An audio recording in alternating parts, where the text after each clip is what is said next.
பரந்தாமன் சன்னதிக்கு வாராய் நெஞ்சே.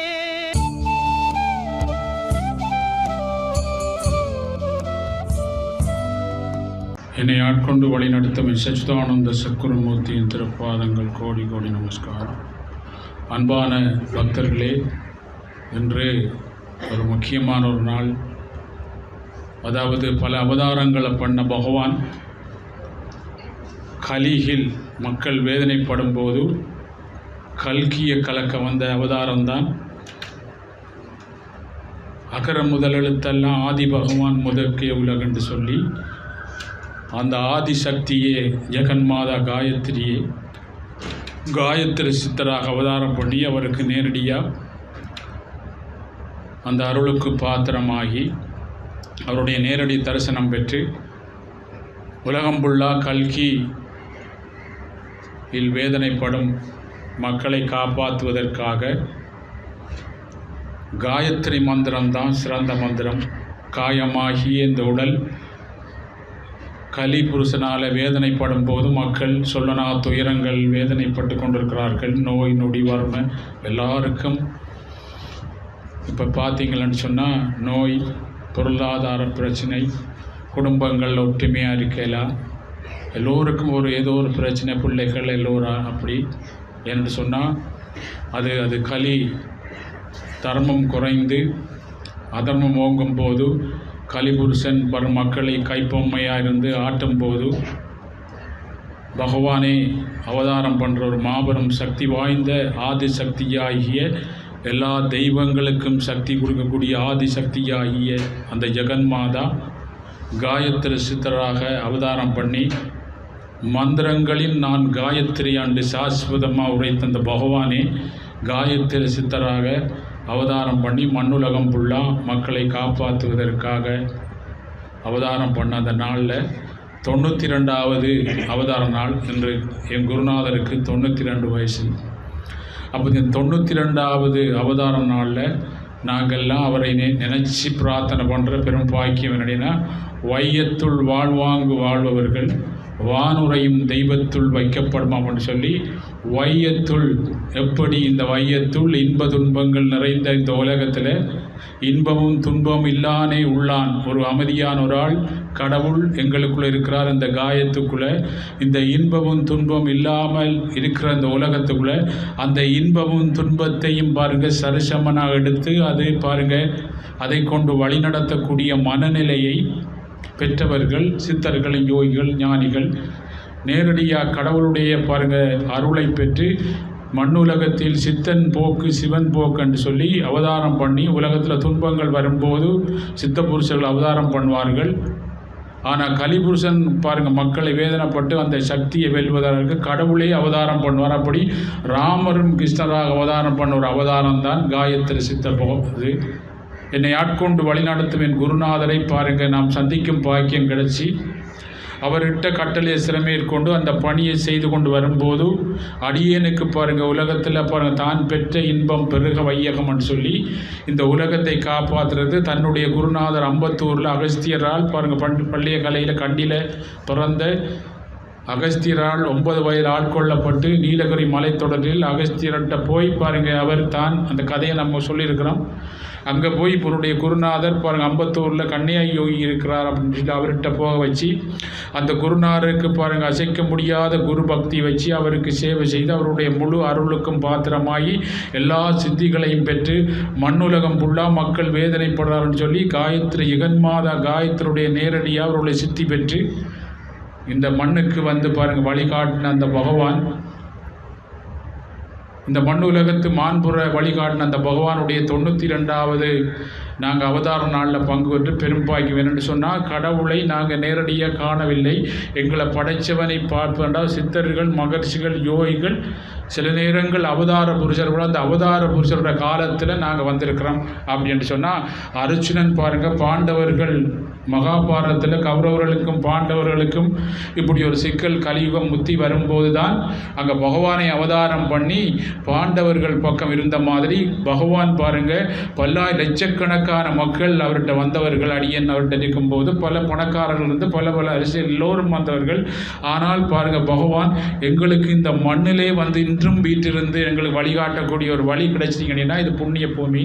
இந்த பூமியில் பாருங்கள் நாங்கள் விடாமல் கடந்த 22-23 வருடங்களாக குரு பக்தியை என்ன குரு அருளால் மட்டும்தான் பகவான் சித்தர்கள் மகரிஷிகள் யோகிகள் அவதார புருஷர்களால் மட்டும்தான் பாருங்கள் எங்களை காப்பாற்ற முடியும் என்ற இதுக்கு அப்படி அந்த வரலாறு உங்களுக்கெல்லாம் பார்த்துருங்க. இந்த வரலாறு படித்து நம்முடைய இதிகாசங்களை புரட்டி பார்த்தா பாருங்கள் எங்களுடைய பெரிய பழம்பெரும் இதிகாசங்கள் வழியாக நாங்கள் சித்தர்கள் மகரிஷிகள் வழியில் குரு பரம்பரையில் தான் எல்லோரும் வந்தார்கள். எல்லா மன்னர்களும் அவர்கள் வழி நின்று வந்த அப்படி ஒரு பெரும் பாக்கியம் எங்களுக்கு கிடைச்சிருக்கு. என்னென்னு சொன்னால் எந்த குறிக்கோள் உலகத்துக்கும் தனக்கும் தன் குடும்பம் பிள்ளைகளுக்கெல்லாம் எது நமக்கு பிறகு சரியாக இருக்கோ அந்த குறிக்கோளை எப்படி அடைவதென்று வழிகாட்டி போதிச்சவர்கள் பாருங்கள் சித்தர்கள் யோகிகள் மகரிஷிகள். நீங்கள் நல்லா யோசிச்சு பாருங்கள். இந்த நதி இருக்குத்தானே, இந்த நதி பாருங்கள் கடல் நோக்கி போகும்போது இந்த நதி எங்களுக்கு அதை பூ போட்டு கும்பிடுவார்கள். அதுக்கு பாருங்கள் சிட்டி வச்சு பாருங்கள் என்ன தீபமேற்றி அதை கங்கை மாதா அப்படின்ட்டு வணங்குவார்கள். அதில் அழுக்கள் எல்லாம் போடுவோம். ஆனால் அது நிற்காமல் கங்கையை நோக்கி போய்கொண்டே இருக்கும். அப்படியே உங்களுடைய இலக்கை நோக்கி போய்கொண்டே இருந்து வாழ்ந்து காட்டி போதிச்சவர்களாம் சித்தர்களும் மகரிஷிகள் யோகிகள். அப்படி அந்த இலக்கை நோக்கி நாங்கள் போய்கொண்டிருக்கும் போது அந்த இலக்கை தடை வராமல் எங்களுக்கு பக்கபலமாக இருந்து எங்களுக்கு வழிகாட்டக்கூடிய ஞானிகள் யோகிகள் மகரிஷிகள் எங்களுடைய கர்மக்களை கடக்கக்கூடிய வழியை காட்டுற பகவான் இப்படியவர்கள் எங்களுக்கு கிடைப்பது அது பல புறவிகளில் செய்த பாருங்கள் தவப்பயன்.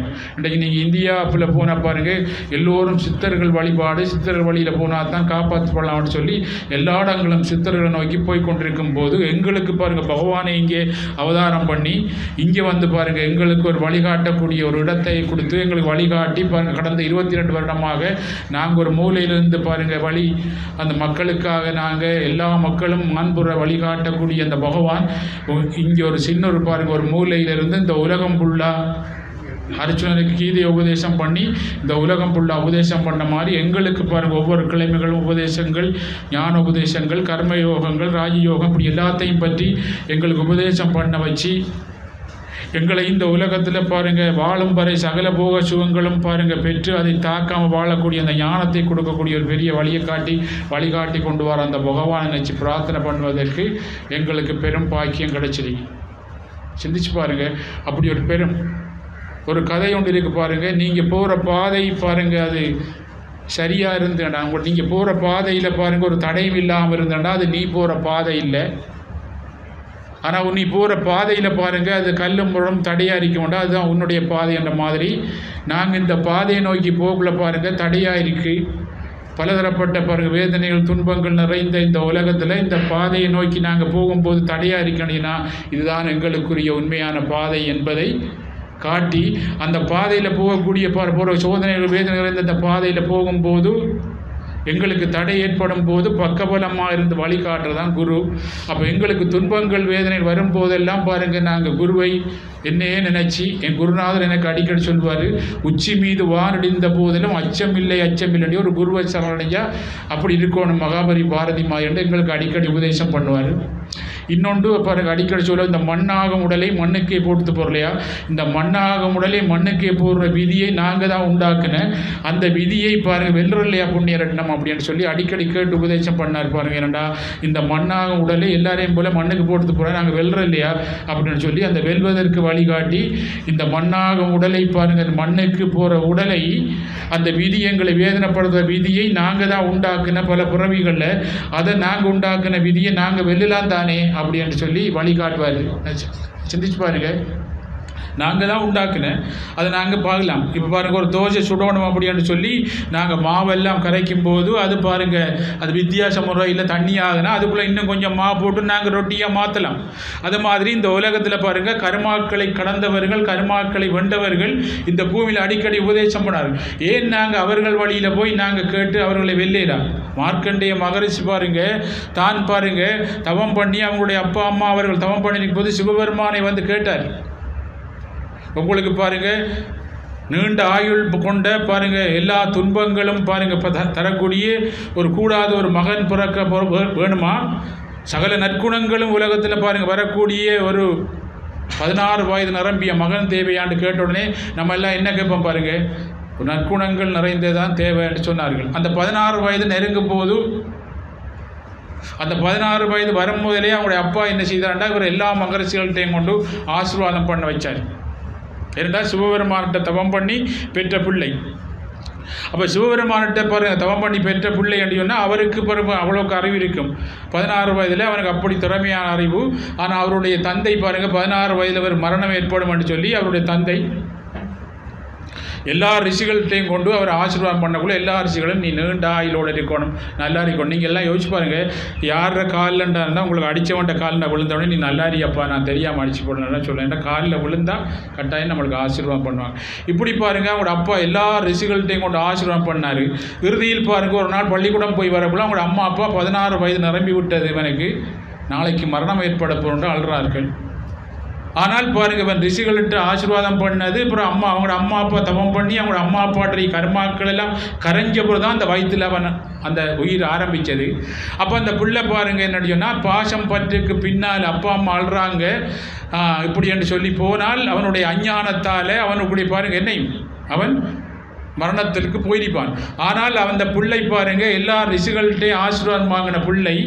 ஆனால் பாருங்கள் ஒரு தெய்வீக குழந்தை என்னன்னா அவனோட அம்மா அப்பா எல்லா கர்மங்களையும் கடந்த பொழுது தான் அவன் பகத்தில் உதயமாகினது. சிவபெருமான் வந்து அவர்களுக்கு என்ன இந்த பிள்ளையை கொடுத்த. அப்போ அவன் சரியான தெளிவான ஒரு ஆள். அப்போ அவன் யோசிச்சான் பாருங்கள், இவங்க அழும்போது அழுற பக்கம் யோசிக்கலை. நம்ம எல்லாம் பாருங்கள் என்னையும் நம்ம சொந்தக்காரனுக்கு என்ன வரக்கூட அழும்போது நம்ம இங்கெல்லாம் மயங்கிடுவோம். ஏன்னா நம்ம பற்று பாசங்கள் நிறைந்த உலகத்துக்குள்ள அது நமக்கு தச்ச எல்லாருக்கும் அது வாரது, எல்லா உயிர்களுக்கும் ஒரு பாசம் இருக்கும் அதில் வாரது. இருந்தாலும் பாருங்க அவன் அடினா அவன் அழும்போது அந்த பக்கம் போயிருந்தால் அவன் பயத்தில் பாருங்க என்ன மரணம் எழுதியிருக்கும். ஆனால் அவன் யோசிச்சான் பாருங்க, சிவபெருமான் நம்மளை கொடுத்தவர்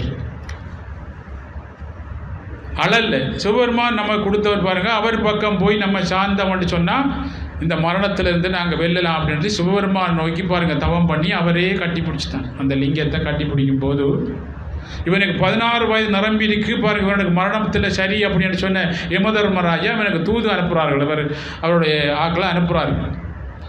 ஆனால் பாருங்கள் 16 வயது நிரம்பி அவர்களுக்கு பாருங்கள் சிவபெருமானோட இருக்கும்போது அவரை வந்து அவருக்கு அந்த கயிறு எறியும் போது மரண இது பண்ணும்போது சிவபெருமான் அப்படி எழுப்பித்தார். அப்படி எழும்பின உடனே பாருங்கள் அவருக்கு 2 பேருக்கும் வாதாட்டம் நடக்கின்ற சிருஷ்டி என்ன சொன்னால் இறைவன் பக்கம் போனால் அவர் பாருங்கள் யமதர்மராஜா மரணிக்கப்படா என்று இந்த மரணத்தை கொண்டு வரையில் என்றால் விதியை வேண்டுதான். நாங்கள் உண்டாக்குன விதியை அவர் கடவுள் பக்கம் போய் வேண்டுத்தார். உங்களுக்கு அதை தான் நான் காட்டுறேன். விதி நீ மரணம் நம்ம பல புறவிகளில் செய்த பாருங்கள் என்ன சித்தத்தில் பாருங்கள் மனத்தில் இருக்கி. ஆனால் மதி பாருங்கள் ஆன்மா, இந்த மதியாகிய ஆன்மா தான் குருவாக வந்திருக்கார். 92 வயசு காலம் வாழ்ந்தார் பாருங்கள் கடவுள். இப்போ இந்த பக்கம் நாங்கள் போனோடனே பாருங்கள் எங்களுடைய விதியை பாருங்கள் வேண்டுத்தம். என்னுடைய விதியை சித்தத்தில் இருக்க கர்ம வினைகளையும் பாருங்கள் அதுவும் எங்களை தாக்கலாம், வெளியிலிருந்து வாரதாம். இது ரெண்டையும் என்ன சித்தம் தெளிய வச்சு சிவனை காட்டினவர் என் குருநாதர். அந்த சிவனாகினவனுக்கு மரணம் இல்லை, மார்க்கண்டேயர் சிவனாயிட்டார். அப்போ சிவனாகனுடனே பாருங்கள் அவருக்கு மரணம் இல்லை. உடனே வாதாட்டம் நடக்கு, சிருஷ்டியில் பிரச்சனை வந்தவுடனே அவர் சொல்கிறாரு சிவன் பக்கம் வந்து தான் அவனுக்கு மரணமே இல்லை. அவனுக்கு மரணம் இருந்த அவன் திடீரென பாருங்கள் எல்லா ஞானிகள்கிட்டையும் ஆசீர்வாதம் வாங்கி தான் தபத்தால் அவங்களோட அம்மாவிலிருந்து எல்லா அப்பா அம்மாவிலிருந்து எல்லா கர்மங்களையும் வெற்றி அடைஞ்ச பிறகுதான் அவன் உதயமாகினவன். நாங்கள் அவனை கொடுத்த அவன் ஒரு தெய்வீக குழந்தை பாருங்கள், அவனுக்கு மரணமே இல்லை அப்படின்னா மரணம் இந்த வீட்டுக்கு தான். நாங்கள் பாருங்கள் பெரியப்போடையிலேருந்து பெரிய முதலியஸ்டில் எல்லாம் வீடு தான். அந்த வீட்டில் இருக்க நாங்கள் பாருங்கள் மாறி மாறி வரோம் ஒழிய வீடு விட்டு வரோம். அது மாதிரி இந்த வீடு தான் இப்போ வீட்டுக்கு தான் பாருங்கள் மரணமே இல்லையே உடையுமே ஒழிய அதை திருத்தி நம்ம பாருங்கள் என்ன ஹாஸ்பிட்டல்லாம் போய் திருத்தி எடுக்கிறோம். ஆனால் பாருங்கள் இந்த ஆன்மாவுக்கு மரணமே இல்லை அப்படின்ற வழியை காட்டினவர்கள் யோகிகள், ஞானிகள், அவதார என் குருநாதர்கள். அப்படி இந்த கர்மவினை ரெண்டும் எங்கே இருக்குது, அதிலிருந்து எப்படி வெளியே வார அப்படின்ட்டு வழிகாட்டினவர்கள் தான் அவர்கள். அந்த மார்க்கண்டேயர் அதிலிருந்து வெளியே வந்தனாலையும் மரணத்திலிருந்து வெளியே வந்துட்டார். மரண வேதனையிலிருந்தும் மரண பயத்திலிருந்தும் மரணத்திலிருந்து வெளியே வந்தார். அப்படி இந்த உலக மக்கள் பாருங்கள் மரணத்துக்கு என்ன காரணம், தாங்கள் போட்ட விதி.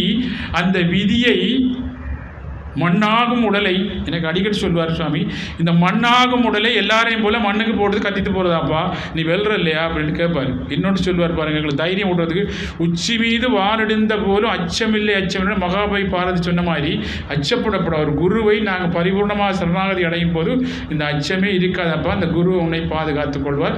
குரு பக்தி மங்காமல் இருந்தால் நீ உலகத்தில் எங்கே இருந்தாலும் இந்த உலகத்தை இயக்குற நான் தான் அப்படின்ட்டு தன்னுடைய அவதாரங்கள் எல்லாம் எனக்கு ஞானம் கிடைக்கும் போது காட்டினாரு. ஒரு ரூமுக்குள்ளே வச்சு தன்னை யார், நான் என்னத்துக்கு வந்திருக்கேன், நீ யார் அப்படின்னு சொல்லி காட்டின அந்த மாபெரும் மகா சக்தி படைத்தவர், எங்களை காப்பாற்றுவதற்காக இம்மண்ணுலகில் அவதாரம் பண்ண பகவான், என்னை ஆட்கொண்டு வழிநடத்தி ஞானகுரு பகவான் பாருங்கள், காயத்ரி சித்தர் முருகேஷ் சுவாமி அவர்களுடைய பாருங்கள் 92வது அவதார நாளில் நாங்கள்லாம் பங்குவற்றினா எல்லாரும் பண்ண வையத்துள் வாழ்வாங்கு வாழ்பவர்கள் வானுரையும் தெய்வத்துள் வைக்கப்படும் என்ற வாக்கியத்துக்கு எனக்கு பாருங்கள், வையத்துள் தர்மத்தை சார்ந்து ஞானத்தின்படி வாழ்ந்து இறுதியில் பாருங்கள் எல்லா போக சுகங்களையும் பாருங்கள் பெற்று இறுதியில் எந்த நோவும் இல்லாமல் ஆண்டவன் அடையக்கூடிய வழியை காட்டுறவர்கள்லாம் சித்தர்கள் யோகியமர். அப்படிப்பட்ட ஒரு வழியை காட்டின அவர்கள் வழியில் நாங்கள் வந்து இன்றைக்கு பாருங்கள் அரிது அரிது மாணவர்களாக புறத்தல் அரிது, அதிலும் அரிது கூன்குருடு செவடு போடு நீங்கி புறத்தல் அரிது, அதிலும் அரிது மகான்கள் யோகிகள் அவதார புருஷர்கள் பாருங்கள் எப்படிப்பட்டவர்களை எங்களுக்கு இந்த வாழ்க்கையில் இக்கலியுகத்தில் சந்தித்து அவர்கள் வழியில் பாரத்துக்கு யாருக்கு கிடைக்க பாருங்கள் பெரும் பாக்கியம். அர்ச்சுனனுக்கு பாருங்கள் அவர் காட்டுறாரு, யாருக்கும் கிடைக்காத கேசவா இந்த பெரும் பாக்கியம் பாருங்கள், நான் இருந்தும் தெரிந்தும் பாருங்கள் உங்களை பாருங்கள் என்னை தெரியா விடாமல் தடுத்திருந்த அந்த மாயை நீக்கி என்னை மட்டுமில்லை என்னை சார்ந்தவர்கள் மட்டுமில்லை இந்த உலகத்தில் தர்மத்தை சார்ந்தவர்கள் அனைவருக்கு நோவில்லாமல் போகிறதுக்கு எனக்கு ஒரு கீதையை நீங்கள் உபதேசம் பண்ண பகவானே, அப்படிப்பட்ட ஒரு வழியை காட்ட நீங்கள் அப்படின்னு சொல்லி கடைசியில் பாருங்கள் அழுறாங்க. அதே மாதிரி எங்களுக்கெல்லாம் பாருங்கள் இக்கட்டான அந்த நேரத்தில் அம்மா அப்பா சகோதரங்கள் பாருங்கள் கணவன் மனைவி மாதிரி இருந்து எங்களை கடவுள் உங்களை காப்பாற்றுறப்ப நீ எந்த உருவத்தில் நீ நினைக்கிறேன்னோ உன் கணவனா நீ நினைச்சேன்னா கணவனாயும் மாமா நினைச்ச மாமா அம்மா அப்பா அந்த உருவத்தில் உன்னை காப்பாற்றுவார் கடவுள் அப்படின்னு சொல்லி அடிக்கடி உபதேசம் பண்ண அந்த பகவானை நினச்சி நாங்கள் கடந்த 23-24 வருடங்களாக நான் அதுக்கு முதல் அவரோட நான் தொடர்பு கொண்டு பல வருடங்கள் பாருங்கள் விடாமல் அவருடைய திருப்பணியை அவருடைய பாதத்தை பாருங்கள் விடாமல் செய்த அந்த இதால் மக்கள் சேவையே மகேசன் சேவை என்ற வாக்கியத்துக்கிணங்க நீ மட்டும் அந்த டேஸ்ட்டை அனுபவிக்காமல் இந்த உலகத்துக்கு காட்டு அப்படின்னு சொல்லி அவர்கிட்ட கட்டளையை உங்கள் மூலம் பாருங்கள் இந்த உலகத்துக்கு வழிகாட்ட உங்களை அழைச்சி உங்கள் மூலம் எல்லோரும் சேர்ந்து நாங்கள் கூட்டு பிரார்த்தனை பண்ணும்போது இந்த உலகத்தில் பாருங்கள் ஒரு சாந்தி சமாதானம் சுபிட்சம் உலகத்தில் என்று சொல்லனா துயரங்கள் பட்டினி பாருங்கள் வேதனைகள் பொருளாதார பிரச்சனை கடும் நோய் வேதனைப்பட்டு கொண்டு இன்றைக்கு நீங்கள் எல்லாம் ஆஸ்பத்திரி கட்டாயம் போகணும், எல்லாரும் அடிக்கடி சும்மாண்டான்னு நீங்கள் உங்களை சொந்தக்காரங்கள் போகணும். அப்படி வேதனை தெரிந்தும் தெரியாமல் செய்த அந்த கர்ம வினைகளில் இருந்து எல்லோரையும் இந்த வேதனையிலிருந்து காப்பாற்றணும் இறைவா, உங்களை தவிர எங்களுக்கு வேறு ஒன்றுமில்லை அப்பா அப்படின்னு சொல்லி இந்த குருவை நாங்கள் வணங்கும் போது நிச்சயம் எங்களுடைய பிரார்த்தனை நிறைவேறும். ஏன்னு சொன்னால் நாங்கள் ஒவ்வொரு ஆளும் பாருங்கள் வரும்போது துன்பங்கள் வேதனைகள் நிறைந்து வந்த அடியேன் குருநாதர்கிட்ட போகும்போது துன்பங்கள் வேதனை அதை எல்லாத்தையும் நாங்கள் பாருங்கள் கேட்டு நாங்கள் சொன்ன மாதிரி அவர் சொன்ன மாதிரி பூரத்தில் எங்களுக்கு துன்பங்கள் எடுத்த மாதிரி நாங்கள் வந்து ஒவ்வொரு ஆட்களுக்கும் பாருங்கள் துன்பங்கள் பாருங்கள் போயிருக்கு. அதனால தான் இன்று குடிக்க மாதிரி நாங்கள் இன்று பாருங்கள் நாங்கள் கேட்கும் தெரிந்தும் தெரியாமல் இந்த உலகத்தில் எல்லா ஜீவராசிகளும் வேதனைப்படுறார்கள். இன்றைக்கு எத்தனையோ பிள்ளைகள் சாப்பாடு இல்லை பால் இல்லை பாருங்கள் நோய் நொடியாக இன்றைக்கு வேதனைப்படும் தாய்மார்கள் பாருங்கள் பிள்ளைகள் எல்லோரையும் பாருங்கள் இந்த நோயிலிருந்து காப்பாற்றி வரப்போகிற எல்லா காலங்களையும் இந்த நோய் நொடியிலிருந்து காப்பாற்றி எல்லாரையும் பாருங்கள் காப்பாற்றுங்க இறைவா அப்படின்னு சொல்லி இந்த 92வது நீங்கள் அவதார நாளில் எங்களுக்கெல்லாம் ஒரு சங்கல்பம் கொடுக்கணும். இந்த உலகத்தில் எல்லா நோய்களையும் இல்லாமாக்கி நாங்கள்லாம் பிரார்த்தனை பண்ண பாருங்கள் எங்களுக்கெல்லாம் இந்த துன்பங்களை இல்லாமாக்குறது வாய்ப்பு கிடைச்ச மாதிரி அவர்களுக்கு விரைவா ஏதோ ஒரு வழியில் போய் இந்த துன்பங்கள்லேருந்து நீங்கள் செய்யாமல் அவர்களுக்கு ஒரு ஞானத்தை போதிச்சு அவர்களுக்கு ஒரு வழியை காட்டி இந்த உலகத்தில் பாருங்கள் எல்லோரும் பாருங்கள் சாந்தி சமாதானம் சுபிச்சம் பொருளாதாரத்தில் இருந்து மீண்டும் வந்து எல்லோரும் பாருங்கள் எல்லோரும் எல்லாம் பெற்று வாழணும் அப்படின்னு சொல்லி நாங்கள் எல்லாம் பாருங்கள் பிரார்த்தனை பண்ணுற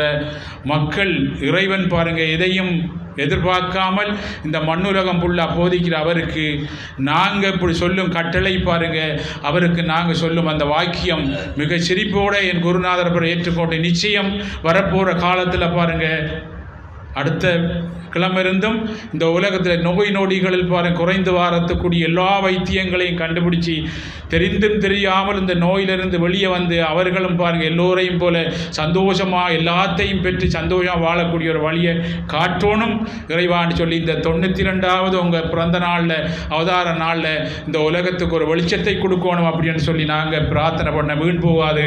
நிச்சயம் பாருங்கள் என் குருநாதர் பாருங்கள் வழிகாட்டுவார். எல்லோருக்கும் ஆசீர்வாதம், எல்லோரும் நல்லா இருப்பீங்க, சந்தோஷம் மகிழ்ச்சி பாருங்கள், மகிழ்வித்து மகிழ்வோம் என்று சொல்லி சித்தர்கள் சொல்வார்கள். தாங்களும் மகிழ்ந்து இன்னோரையும் மகிழ்விக்கக்கூடிய அந்த பகவானை நினைச்சி மகிழ்வித்து மகிழ்வோம் என்ற மாதிரி பாருங்கள், அவர்கள் மகிழ்வித்து தாங்கள் மகிழ்ந்து எல்லோரையும் மகிழ்விக்க வந்த அந்த பகவானை நினைச்சு நாங்கள் இன்றைக்கு 92வது பாருங்கள் அவதார நாளில் நாங்கள் எல்லாம் செய்திருக்கோம். நிச்சயம் பாருங்கள் எங்களுடைய வாக்கு பலிக்கும். நிச்சயம் பாருங்க, அவர் சொல்லியிருக்கார் பாருங்க, எப்பெல்லாம் நீ கூப்பிடுறைய பாருங்க அப்பெல்லாம் நான் வருவனப்பா அப்படின்னு சொன்ன அந்த குருநாதர் நிச்சயம் பாருங்க இந்த 92வது ஆண்டில் 92வது இந்த அவதார நாளில் இருந்து நிச்சயம் பாருங்க அவர் ஒரு வெளிச்சத்தை இந்த உலகத்துக்கு கொண்டு வருவார். என் குருநாதர் ஆசீர்வாதம் வேண்டும். நீங்கள் எல்லாம் நல்லா இருப்பீங்க, சந்தோஷம்.